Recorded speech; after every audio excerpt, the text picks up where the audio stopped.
최근 5년간 32%가 증가한 병이 있습니다. 그 병이 어떤 병일까요? 불안장애입니다. 불안장애. 불안장애라는 말은 마음이 불안한다는 의미죠. 특히 코로나를 겪으면서 우울증 환자는 자그마치 127%가 늘었다는 것입니다. 이걸 통해서 본다면 불안병이나 그리고 우울증은 이제는 우리 주위에 넘쳐나고 있다는 것입니다. 초등학생은 초등학생대로 불안하고, 청년들은 청년대로, 청소년들은 청소년대로 각자의 다 불안한 일들이 있습니다. 편안하지 못한 상태를 말하죠. 그리고 중년들은 중년대로, 그리고 노년은 노년대로 다양한 이유로 우리는 불안하고 그리고 우울하고 있다는 것입니다. 공부, 친구, 노후, 미래, 물질, 건강 각가지 이유가 있죠. 특히 한국교회 목회 현장은 더더욱더 힘을 잃어가며 불안한 상황에 처해 있는 것입니다. 그래서 얼마 전 통계에 따르면 목회자 2명 중에 1명은 이미 번아웃이 왔다. 크리스찬임에도 불구하고, 성도임에도 불구하고 각종 사건들로 인해 우리는 불안하고 있다는 것입니다. 사실 여러분들에게 다시 한번 질문한다면, 나는 지금 불안하냐 불안하지 않냐? 물론 심하면 우리는 의사의 상담을 받고 약의 처방도 있어야겠죠. 그러나 근본적으로 우리의 기본은 성경에서의 시작이 필요하다는 것이죠. 그러면 여러분 한번 질문을 해보겠습니다. 우리의 평안을 빼앗아가는 것이 도대체 뭘까요? 여러 가지가 있을 수 있겠죠. 이 불안이라는 것 자체를 그냥 두면 우리 인생에 굉장히 도움이 안 되는 것이죠. 그런데 이 불안을 빼앗아가는 것이 뭐냐? 물론 심리학적으로, 상담학적으로 여러 이유가 있을 수 있지만 성경에서 몇 가지 이유를 본다면 첫 번째가 바로 염려라는 것입니다. 우리가 염려하고 몸이 아프면, 몸이 피곤하고 그리고 마음에 염려가 있어, 걱정이 있으면요, 사람에 대한 걱정, 병에 대한 걱정, 교회로 인한 걱정, 사람 관계로 인한 걱정, 직장 생활에 대한 걱정, 직원에 대한 걱정, 이런 염려가 있으면 마음이 불안해서 콩닥콩닥 뜁니다. 자, 그래서 여기 뭐가 하나 얹힌 것 같은 것이 여기 뭐 하나 올라져 있어요. 표현을 못하겠지만 뭐 돌 하나가 여기 올려 있는 것 같아요. 제가 그렇다는 게 아니라, 자, 시편 38편 8절을 봅시다. 시작. 내가 피곤하고 심히 상하였음에 마음이 불안하여 신음하나이다. 나오잖아요. 육체가 힘들고요, 그리고 마음도 굉장히 힘들었는데 이유는 뭐냐면 염려 때문이죠. 그럴 때 우리 마음에 불안하여서 신음한다는 거예요. 그러니까 삶이 무겁다는 거죠. 마음이 무겁다는 것입니다. 두 번째는 뭐냐면 불신앙이에요. 자, 볼까요? 누가복음 12장 27절 28절의 말씀입니다. 다 같이 읽어볼까요? 백합화를 생각하여 보라. 실로 만들지 않고 짜지도 아니하니라. 그러나 내가 너희에게 말하노니 솔로몬의 모든 영광으로도 입은 것이 이 꽃 하나만큼 훌륭하지 못하였느니라. 그 다음요, 오늘 있다가 내일 아궁이에 던져지는 들풀도 하나님이 이렇게 입히시거든 하물며 너희일까 오냐 믿음이 작은 자들아. 이렇게 나오잖아요. 우리는 걱정을 많이 해요. 염려를 많이 해요. 근데 그 이유 중에, 불안을 많이 해요. 이유 중에 하나가 믿지 못해서 그렇다는 거죠. 하나님이 우리의 하늘 아버지이고 우리는 하나님의 자녀이기에 하나님이 우리를 채우시고 필요를 채우신다는 사실을 믿지 못할 때 불안해지는 거예요. 사업 망하면 어떡하나, 못 먹고 살면 어떡하나, 직장은 어떻게 하면 좋나, 이런 생각들을 많이 한다는 거죠. 마지막 세 번째는요, 미래가 불확실해요. 미래에 어떤 일이 일어날지 모르니까 그것 때문에 불안하다는 것입니다. 자, 볼까요? 야고보 4장 14절 시작. 내일 일을 너희가 알 책명이 무엇이냐? 너희는 잠깐 보이다가 없어지는 안개니라. 자, 내일에 무슨 일이 일어날지 몰라요. 성도 여러분, 우리는 염려로 인해 불안하고 불신앙으로 인해 불안하고 불확실한 미래로 인하여 불안합니다. 올해 어떻게 될까? 이런 불안함들이 있습니다.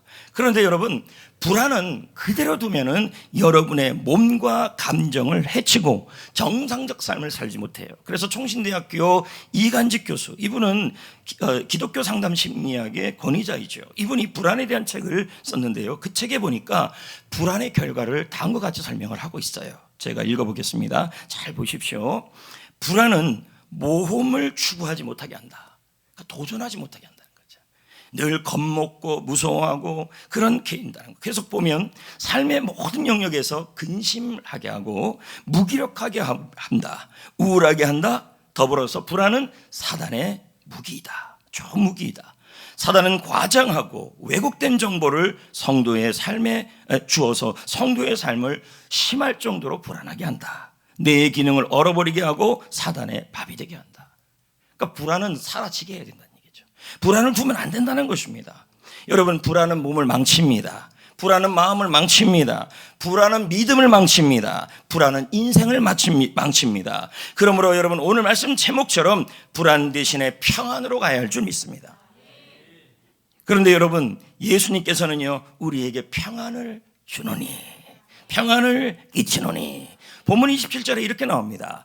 평안을 너희에게 끼친다, 평안을 너희에게 준다. 이 말은 현재형이에요. 이 말은 지금 이 순간에 내가 너희에게 평안을 주겠다, 이 뜻입니다. 근데 여기 재밌는 게 있어요. 평안이란 단어예요. 일반적으로 원어에 평안이란 단어는요, 번성하다, 형통하다, 이런 뜻이에요. 근데 제가 원문을 보다가 깜짝 놀랐어요. 평안이란 단어가 이런 의미가 있어요. 혼돈. 혼돈은 뭘까요? 불안, 염려, 불신앙, 그리고 또 불확실한 미래 때문에 일어나는 그 모든 불안케 하는 모든 그 혼돈과 관련된 힘을, 건세를 평안이 파괴한다는 얘기예요. 놀랍지 않아요, 의미가? 이걸 누가 주신대요? 예수님이 주신대요. 저는 평안의 의미를 이렇게 보고 나서는 뭔가 좀 은혜가 팍 오더라고요. 무슨 말일까요? 예수님은 지금 이 시간에 여러분에게 평안을 주셔서 염려의 권세를 파괴하고 불신앙의 힘을 무너뜨리고 불안의 힘을 무너뜨리신다는 거예요. 그래서 내 마음에 평안이 오게 한다는 거예요. 여러분, 켄 블란차드라는 분이 이런 말을 했어요. 모든 권능은, 모든 능력은 지금 이 순간에 있다. 보세요, 여러분, 불안의 힘도 이 순간에 역사합니다. 그렇지 않아요? 그리고 또 여러분, 염려의 힘도 지금 이 순간에 역사합니다. 그러나 여러분, 평안의 권세도 지금 이 시간에 역사하는 거죠. 믿으시면 아멘. 그래서 여러분, 예수 그리스도께서 지금 이 순간에 여러분에게 평안을 주신다는 말은 그 평안으로 불안의 권세, 염려의 힘을 완전히 파괴시켜서 내 마음속에 평강이 오게 하신다. 실제로 여러분, 요한복음 16장 33절에 예수님이 다음과 같이 말해요. 읽어보겠습니다. 다 같이요. 이것을 너희에게 이르는 것은 너희로 내 안에서 평안을 누리게 하려 함이라. 현재형이에요. 세상에서는 너희가 환난을 당하나 담대하라, 내가 세상을 이겼다, 이렇게 나와요. 여러분 보십시다. 세상을 예수님이 이긴다는 걸 이길 것입니까? 이겼습니까? 이겼죠. 그럼 세상은 뭡니까? 세상의 의미는 여러 의미가 있습니다. 그러나 그 중에 하나가 세상이 하는 일이 뭡니까? 때로는 염려를 주고 걱정을 주고 불안을 주는 거죠. 그러나 여러분, 그래서 그 염려와 불안과 걱정이 지금 이 순간 힘이 되어서 나의 몸에 역사하고 나의 마음에 역사하고 나의 인생의 역사에서 아무것도 하지 못하게 만들어버리는 거죠. 근데 주님은 뭐라 그럽니까? 내가 세상을 이겼다, 예수님이 환난을 이겼다, 걱정을 이겼다, 불안도 이겼다, 이렇게 지금 말씀하는 거예요. 그래서 예수님은 여러분에게 평안을 주면서 뭐라고 얘기합니까? 내가 걱정의 힘을 파괴시킬 것이다, 불안의 힘을 지금 이 순간에 파괴시킬 것이다. 현재형이에요. 현재형이에요. 불안 대신에 평안을 주겠다. 오늘 이 자리에 있는 여러분들, 물론 아주 심한 불안 증세가 있는 분들은 약을 드시는 것도 맞습니다. 그러나 약은 약이고 드심고, 그리고 그거 별도로 우리가 하나님의 말씀은 살아있고 운동력이 있고 혼과 관절과 간절과 골수를 찔러 쪼개고 마음과 생각을 판단하시는 것이죠. 말씀으로도 한번 비춰볼 필요성이 있습니다. 다시 한번 여기까지 정리해 봅시다. 여러분, 불안의 힘은, 불안의 권세는 오늘 이 순간, 지금 이 순간 항상 역사하고 있습니다. 그러므로 지금 이 순간 불안이 아니라 평안의 힘이 역사하게 하셔야 한다는 거죠. 주님은 그렇게 하신다는 거예요. 하신다. 그럼 질문이 나옵니다. 언제 주님의 평안의 힘이 우리에게 임할까요? 평안을 주시는데 언제 임할까요? 지금 내 안에 불안의 힘이 있고 불안의 권세가 있고 걱정의 힘이 있어요. 그래서 종업원을 구해야 되는데 연봉은 좀 올라가야 되는데 뭐 이러면서 계속 그 불안의 힘이 역사하고 있어요. 그러니까 켄 블레차드의 말이 맞아요. 모든 권능은 지금 이 순간에 역사하는 거예요. 과거에 역사하겠어요? 미래에 역사하겠어요? 지금 이 순간에 역사하죠. 그러나 여러분, 우리에게는 나쁜 힘이 역사하는 게 아니라 예수님의 평안이 역사하게 해야 된다. 그럼 도대체 언제 그렇게 됐냐는 거죠. 여러분, 예수님이 누구신지를 알 때, 그때 평안의 힘이 임해요. 자, 보자고요. 요한복음 8장 32절에 진리를 알지니 진리가 너희를 자유케 하리라, 이렇게 나와요. 물론 이 진리는 문맥을 통해서 본다면 예수 그리스도의 제자로서 살아갈 때, 훈련될 때, 우리가 제자로 살아갈 때 자유함이 있는다는 의미도 있지만 성경에서 진리를 예수님이라고도 표현해요. 왜요? 요한복음 14장 6절에 내가 곧 길이요, 뭐 나만 이러고 있어요. 내가 곧 길이요. 맞습니다. 예수님이 뭐라고요? 진리라는 거죠. 그러면 예수님을 알면 너희를 자유케 하리라. 이 말은 뭘까요? 해방을 의미하죠. 승리를 의미하죠. 또 평안을 의미하기도 하는 것입니다. 다 현재형이에요. 그러므로 여러분, 바로 이겁니다. 내가 예수님이 누구신지를 알 때 우리 마음에 예수님이 평안의 힘을 주셔서 불안을 무너뜨린다는 거죠. 예수님이 누구시냐? 여기서 이 안다라는 단어는요, 왜 목사님 그러면 이 안다라는 단어를 씁니까?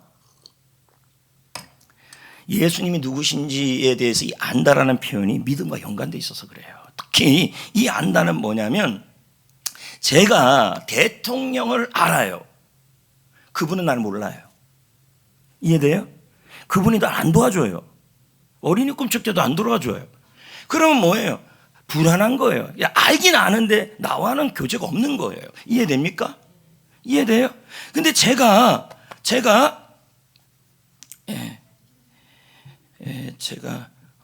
여러분을 알아요. 굉장히 친해요. 그럼 무슨 뭐예요? 이건 교제를 통해 한다는 얘기예요. 예? 그럴 때 뭐예요? 여러분이 힘이 되시고 응원이 될 때 평안이 오는 거죠. 이해되시겠습니까? 그래서 여기서 예수님이 누군지를 알아야 평안이 임할까요? 할 때 여기서 이 누군지 알아야 된다는 단어를 찾을 때 예수님은 이런 분이라고 하면서 알라고 했던 구절이 성경에 있다는 거예요. 지금 요한복음이잖아요. 그렇다면 요한복음에서 찾아야죠. 요한복음 10장 14절이에요. 나는 선한 목자라, 이렇게 나와요. 나는 내 양을 알고, 예수님은 우리를 알아요. 속까지 다 알고 사정까지 다 압니다. 그러면 뭡니까? 예수님이 나의 선한 목자라는 사실을 내가 또 알아야 해요. 그 얘기예요. 예수님은 선한 목자예요. 아멘입니까? 그 예수님은 선한 목자예요. 저 말씀해 보면요, 선한 목자는 자기 양을 위하여 목숨을 버린다고 얘기 나와요. 그런 분이시라는 거예요. 그러므로 여러분, 이렇게 정리할 수 있어요. 예수님은 선한 목자이다. 예수님은 선한 목자이다. 예수님은 반드시 살아계시는 분이시다. 죽음에서 부활하신 분이잖아요. 죽음의 권세를 이기신 분이잖아요. 그러니까 그 예수님이 불안의 권세도 이길 수 있는 거죠. 자, 정리해 봅시다. 이렇게 알아야 돼요. 예수님은 선한 목자다. 그분은 좋으신 분이신데 선한 목자다. 그러나 그분은 반드시 살아계신다. 세 번째, 모든 내 안에 일어나는 모든 일을 분명하게 좋게 만들어 주신다. 이 세 가지를 기억해야 돼요. 다시 한번 정리합시다. 예수님은 선한 목자이다. 예수님은 선한 목자이다. 예수님은 분명히 살아계시다. 예수님은 반드시 모든 상황을 좋게 하신다. 이걸 뭐라고요? 알 때 평안이 와요.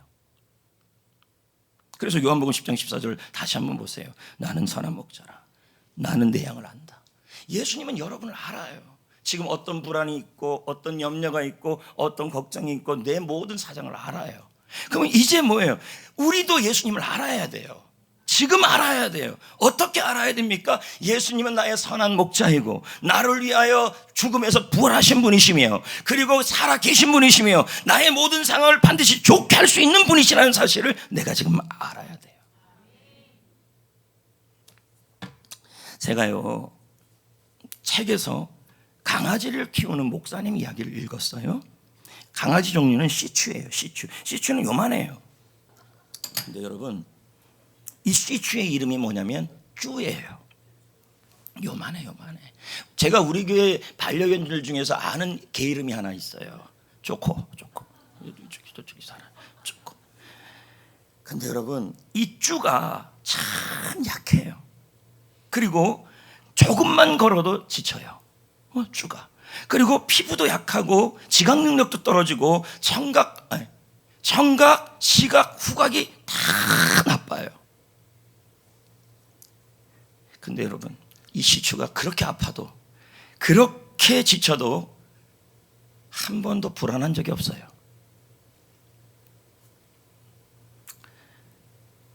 잠을 자는데요, 그 아픈 시추가 코를 골아요. 여러분, 개 코 고는 소리 들어본 적 있습니까? 드르렁 그럽니다. 여러분, 자기 몸은 아프지, 먹을 것도 걱정해, 앞도 안 보이고 옆도 안 보이고 다 안 보이지, 피부는 약하지. 그런데 여러분, 시추는 코를 고고 자요.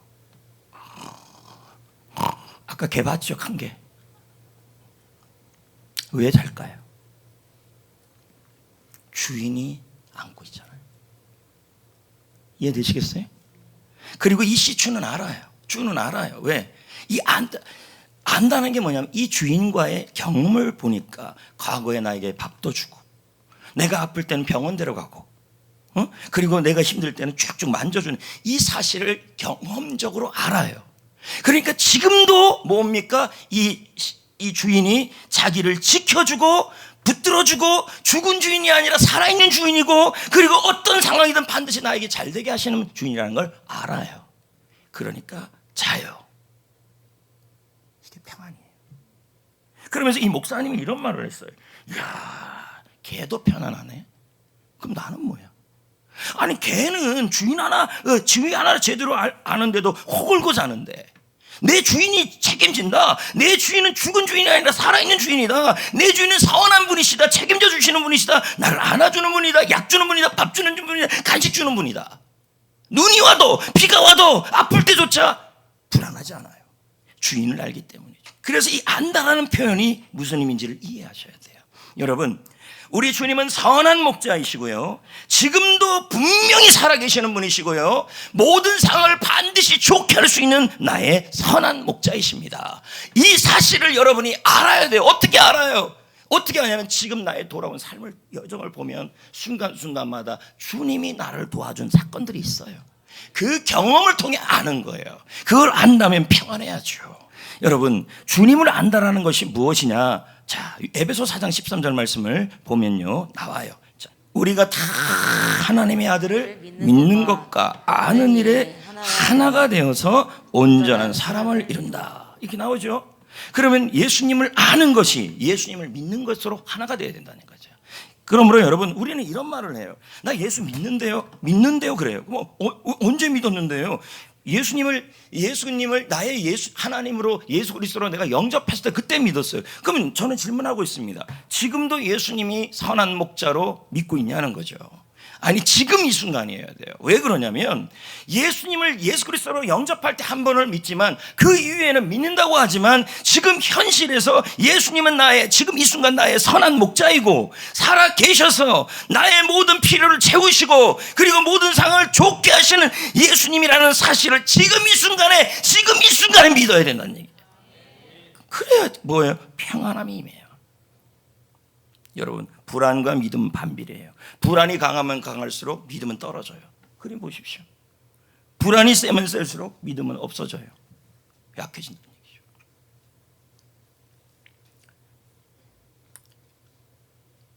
여러분, 조금 전에 말했던 그 쭈가 자, 그 속에서도 드르렁 코를 고면서 잘 수 있었던 것은 과거의 주인이 나에게 어떻게 해준 주인이라는 사실을 알았고, 그 순간에도 주인을 믿었다는 거예요. 그래서 평안이 임한 거예요. 왜 불안하고 왜 평안하지 못합니까? 물론 각종 불안 장애 속에 있을 때는 약의 도움도 받아야 하지만, 궁극적으로는 이게 먼저라는 얘기예요. 이게.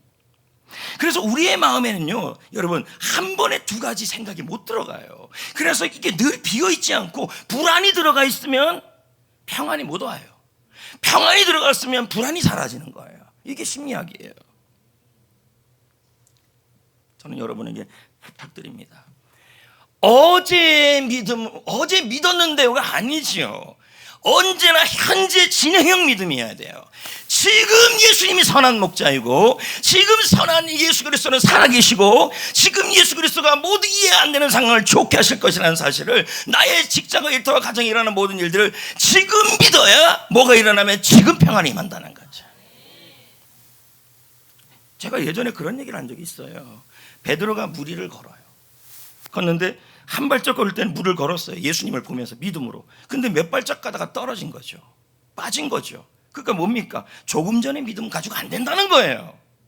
네? 조금 전의 믿음이 아니라 지금 이 순간의 믿음이어야 돼요. 지금 예수님이 선한 목자이고, 지금 예수님이 나를 지극히 사랑하시고, 지금 예수님이 나와 함께 하시고, 지금 예수님이 나의 필요를 채우시는 거 살아계신 분이라는 것을 지금 믿어야 지금 역사가 일어나요. 그 평안이 임해서 나의 불안이 파괴되는 거죠. 그래서 여러분, 오페라에 이런 노래가 있어요. 지금 이 순간 그 다음 가사가 뭡니까?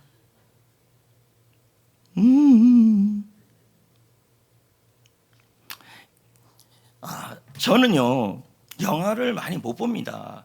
그렇지만 영화는 내용은 알아야 되니까, 여러분 요즘 세상이 너무 좋아요. 영화에 명언과 몰라놓은 책들이 있어요.